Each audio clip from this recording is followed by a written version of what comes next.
4, 3, 2, 1, 0, ignition. Here we go. Around the world. This is your number one internet radio station. Good morning, Pilot Radio. This is Breakfast. Pirate Radio. Good morning. This is Dave Wolf here on Pirate Radio, the Treasure Coast. I have a special guest coming up next. Today's guest is Robert Gugliuzza.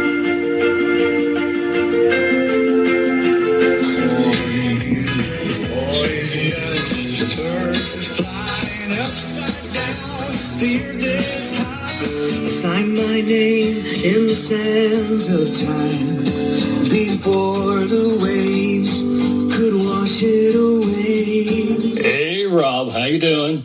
Hey, I'm doing great. Oh, I like to call you Bobby because, you know. Okay. Yeah. I know you as Bobby. BobbyG. It's a lot easier because, you know, those long Italian names with all the letters. It's crazy. So how you doing? I'm doing fine. How about you? And I want to welcome you to the show. Thank you so much for having me. I'm very, very, very happy that you picked me to be on here, and I got so much to tell you. Now that, you know, I knew that you were going to call me up, so I had to try to get myself prepared, and I was looking at all the projects around me, and I'm going, wow, I got some stuff accomplished, I guess. Because sometimes as an unknown songwriter, you kind of like say, where am I? You know, how far have I gone? And it's not until you really sit down and listen, and look at everything. So I understand you're from New York? Upstate New York, Blackport, New York, a little town of Blackport. Really not that much going on, but that's where I was living when I was 13 years old. Is it anywhere near a big town up there? Blackport's about a half hour from Buffalo, and Buffalo is the home of like Rick James. Okay. And Goo Goo Dolls territory, and too. And Goo Goo Dolls, okay. Yeah. Now, questions. When did you start playing music? Oh, God, when I was like 15 years old. So that's like 35, almost 40 years ago. Oh, a long time ago. Was that with the bass? Yeah, I'm gonna be 60. 60? Yeah, but I ain't stopping. Welcome to the club. I love being in the club. I love everybody that we're all just going to keep going. You know, it's good for you. If you can keep going, like, you know, all these people in the 60s, they say, oh, I feel like I'm in the 40s, you know?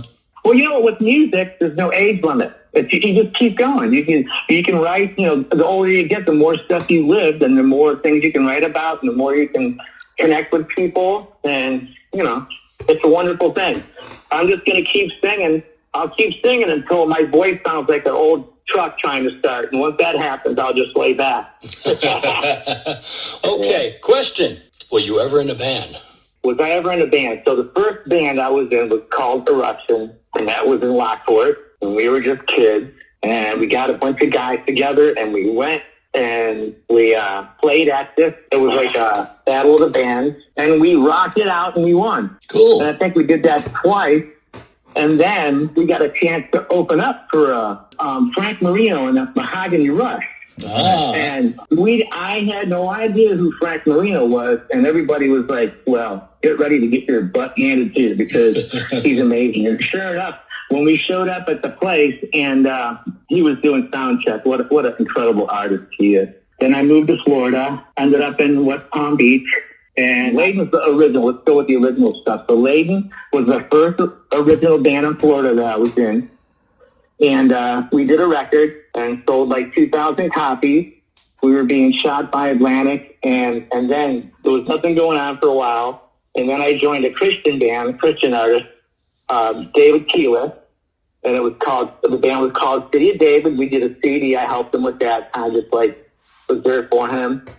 And we did that. We got Song of the Year, one song. Oh, right. On a Christian radio station that was Song of the Year. Then I went into my acoustic, like James Taylor kind of area, which I loved that. My wife loved that too very much. It's just like very soulful, you know, intimate songs about life. Wrote a bunch of those. I think you write a lot of songs about life, don't you? Yeah, I do. Ordinary Life is a CD that I had all those songs under. That's everybody's favorite Ordinary Life CD, which is on iTunes and stuff.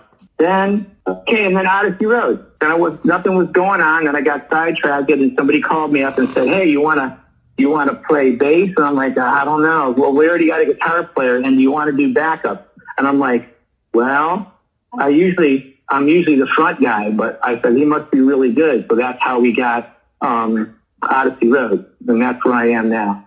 All right. We're playing with Odyssey Road. And you worked on a lot of projects around town, too, right? And you also did a couple short films, or one of them, I think, Rotten Mango? Yeah, I hooked up. A friend hooked me up with Michael Eldon Lobsinger. He's a film, a director, and now he's doing screenplays. And he did his film, which was called Rotten Mango, a short film. And he asked me to come along and do like craft service, but I'm like, hell yeah, I'll do that. Me and my wife and I went there, and what happened was I brought my guitar, and while they were filming, I just wrote the title track for the film. It just came out.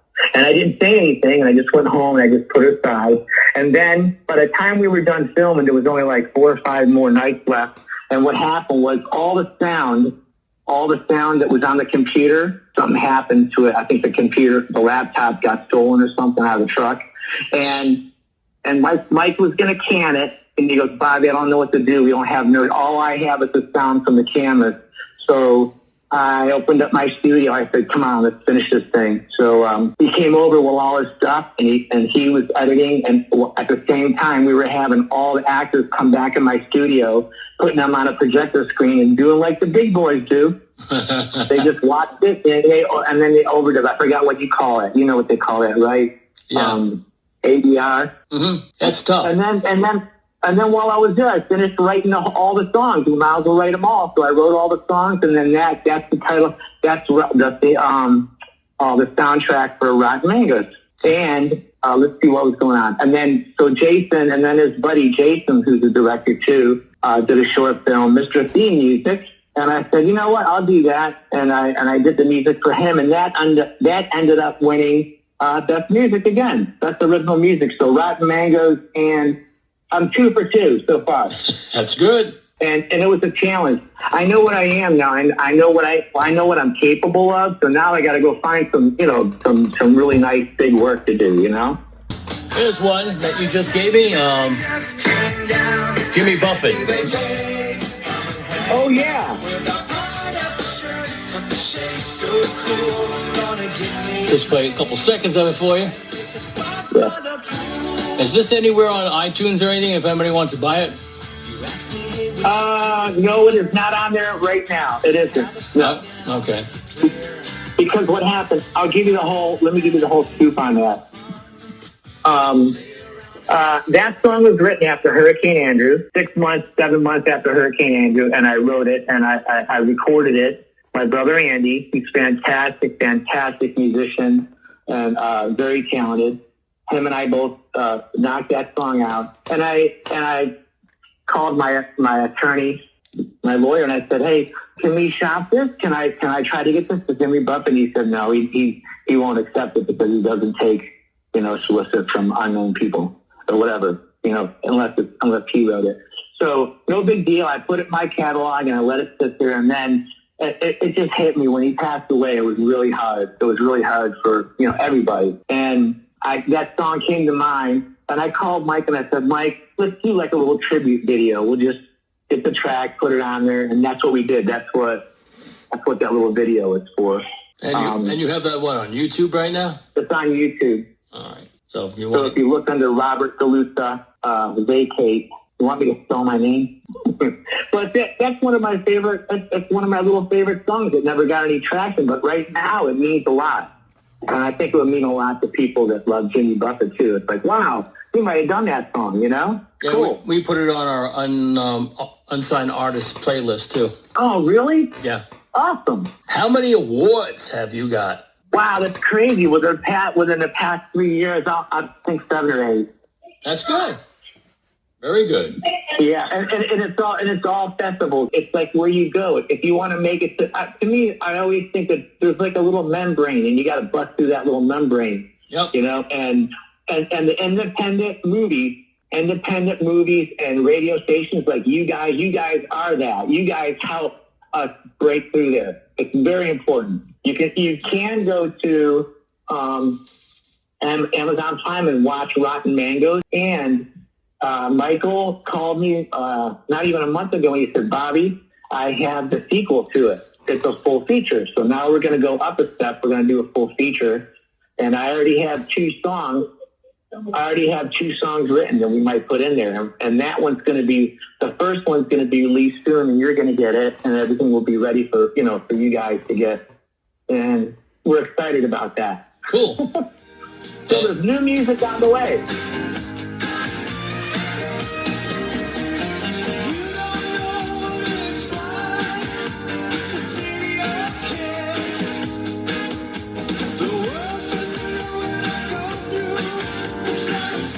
Yeah, that was a good song. Somebody won an award for that one. Yeah, I think that was me. Oh, it was you. That's who it was. Oh, my God. That was great. What a great moment that was. It turned out so good. I went to my Bubba James Sandiford, which is the singer in the Journey tribute band. He has a sound company and a beautiful studio. So I went over there. We knocked the song out. It ended up sounding so good. Mike was blown away. He goes, we got to shoot a music video. So what I did was, this was during COVID lockdown.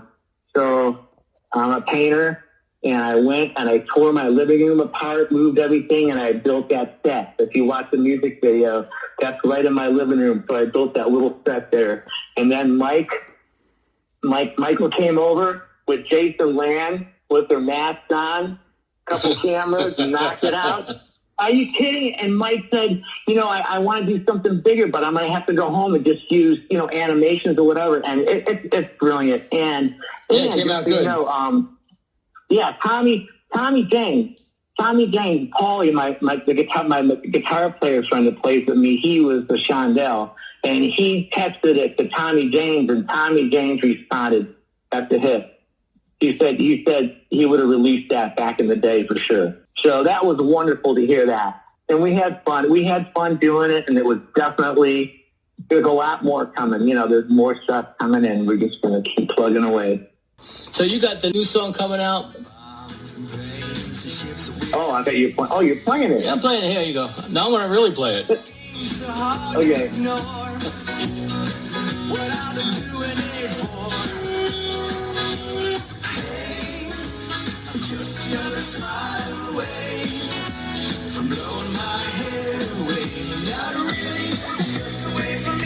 Express really, really badness. You know what? That's so funny. I'm laughing because I had to make that silly because in the midst of the lockdown and everything and how everything was going with the money and different stuff going on, I was looking at songwriting exercises to try to build myself up, make myself better. And the one was, okay, you sit down and just take about a half hour and go watch the news and then go through the internet and find all the news stories and everything you can and compile and write yourself a little ditty. And that's what came out. But anyways, we love that song, and that song is just like funny. And if you listen to the words, it's like it's a very serious statement. So many people, they were like so close to suicide. But then I tried to make it up, no, don't do it. No, you don't need that. I just need to express myself. You know what I mean? Yeah, I know. I'm just trying. I'm just trying to say something to help people. Right. Look, make it uplifting, Yeah. And on top of that, wait, you know what? I got one more big thing that I really want to tell you about very, very quick. In the midst of all this stuff, about 15, 20 years ago, I wanted to write a Pink Floyd album. So I started writing it. It ended up being almost like a musical, and we were trying to shop that. I only did it. I put it on one time. The music is fantastic, and I don't have the money for it, so we're gonna wait until we can get the budget so I can record it all properly. But we did have a movie company that was actually trying to sell it, to make a movie out of it. He loved it that much. It's called the 10th Symphony Rock and Roll Musical Adventure. And that was kind of fun for a while, Do you have it recorded already, or some of the music? I have it recorded all demo. There's nothing that it's really not good quality to put out there, but I'm gonna look around because there might be a couple tracks that could be good, and a lot of people love that, including a friend of ours, Patty Russo. She was with Meatloaf for the longest time, for 20 years, I think, and when she first heard it and I gave her the CD, she was blown away. She said, "This is freaking awesome. I love it." And I'm like, I know. Like I said, I am a creator. I'm like the ball of fire, but I can't do all the organizing and stuff. I'm terrible with. But put me in a room with creative people and you'll get something for sure. I'm trying to leave a lot behind, David. I want to leave as much as I can behind for everyone. You're doing good, man. Yeah. Thank you. Doing good. And I'll see you soon at another event, I guess. Yeah, I know. Yeah, I got some. Kathy's going to be letting me know when, what spots are available. And yeah, if you're there, we'll be hanging out. All right. Sounds good, man. Yeah. You have anything else before we leave? Just thank you. We thank you too, man, for all the great music. Good job, Bobby.